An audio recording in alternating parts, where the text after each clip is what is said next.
And we continue our conversation with Liz Redmond of the Oshkosh Food Co-op. We're talking about how this has taken so far 6 years to get off the ground. How did it start? What's the process of getting this done? Because it's obviously not an overnight project. Right, and we know that there's some important milestones you need to hit along the way in terms of membership. So like I mentioned, the student from UW Oshkosh thought, why doesn't Oshkosh have a food co-op? So she started that project, and first we built up to 100 members. So through house parties and a booth at the farmer's market and really a community grassroots start, they got to 100 members. It costs $180 to become a member of our store. And so those first 100 members paid the fee just to get a feasibility study done. So can this work in our community? What do we need to get there? So the first 100 members was an important milestone. And then we've had several other important milestones along the way that prompted us to write a business plan. So we spent a lot of time making sure that we did a thorough job of developing a marketing plan and a pro forma and important elements to our plan. 750 members, we launched the search for a location. And then at 1,000, we've launched our capital campaign to fund our store and store construction. So like I mentioned earlier, building up the membership to make sure you have shoppers, but you have the support for all of the future goals that you need to meet. So. Okay, tell me how this works. You've got people who don't have transportation or can't get to one of the bigger grocery stores. Yes. And they're stuck in this food desert. Yes. But we need $180 from them to get in on our club. Right. Well, that's tough to ask, isn't it? That is, but like I said earlier, you don't need to be a member to shop at our store. So anyone's welcome to come in.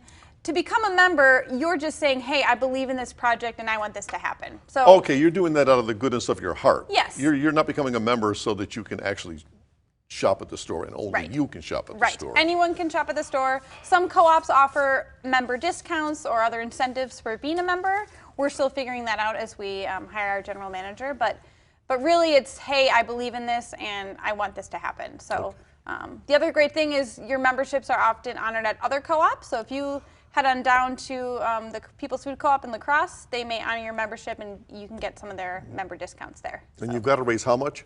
1.6 million. A lot of money. Yes, we're almost halfway there though, and we're optimistic about making it happen. It's a pretty cool model, the way that co-ops fund their projects, so we're excited about that. How are you doing that? How are you getting the word out that we need half of 1.6 mil out there? Yes, so with those, almost 1,200 members that we have, we're literally calling up every single member, educating them about where we are in our project, and asking them if they can participate in our capital campaign. So it's a pretty cool way that it happens. We've got a member loan piece. So these are microloans that our members are making to the co-op.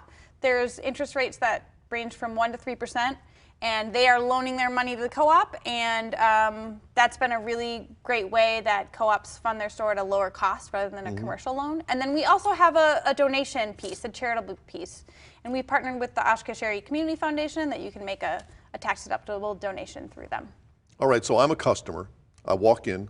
What do I expect to see there? Yes, well, just like any other grocery store, hopefully you're walking in and seeing a beautiful, bright store with produce and the products you find. But if you visit a food co-op or you've talked to someone who visited it, co-ops have a real different vibe about them. What's the vibe? Yeah, there is beautiful signage that shows where your produce and products are coming from. So transparency is really a key in co-op stores.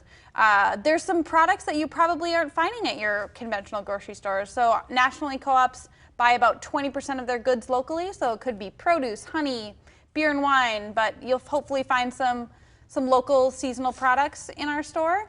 And great customer service. So co-ops have in general, great staff that can help you find what you need.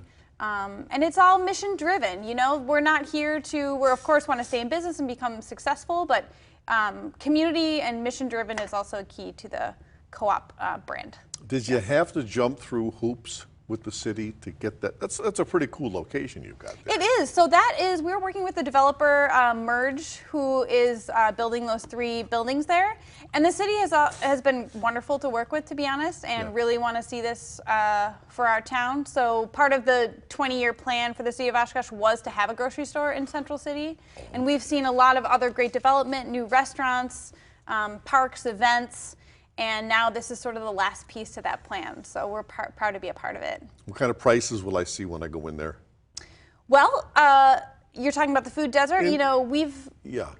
Is that what you're talking about? Well, I mean, we already know the prices that the people pay in the food desert now when they've got to go to the smaller stores. Yes. What will the prices be like at the new food co-op? So our general manager will help us set those prices, but we know that we'd like to price our eggs, milk, some produce, some staple items very competitively so that people can come in and find what they need at a really affordable price. And how does this, I take it you're going to locally source a lot of your food. How will it help local farmers?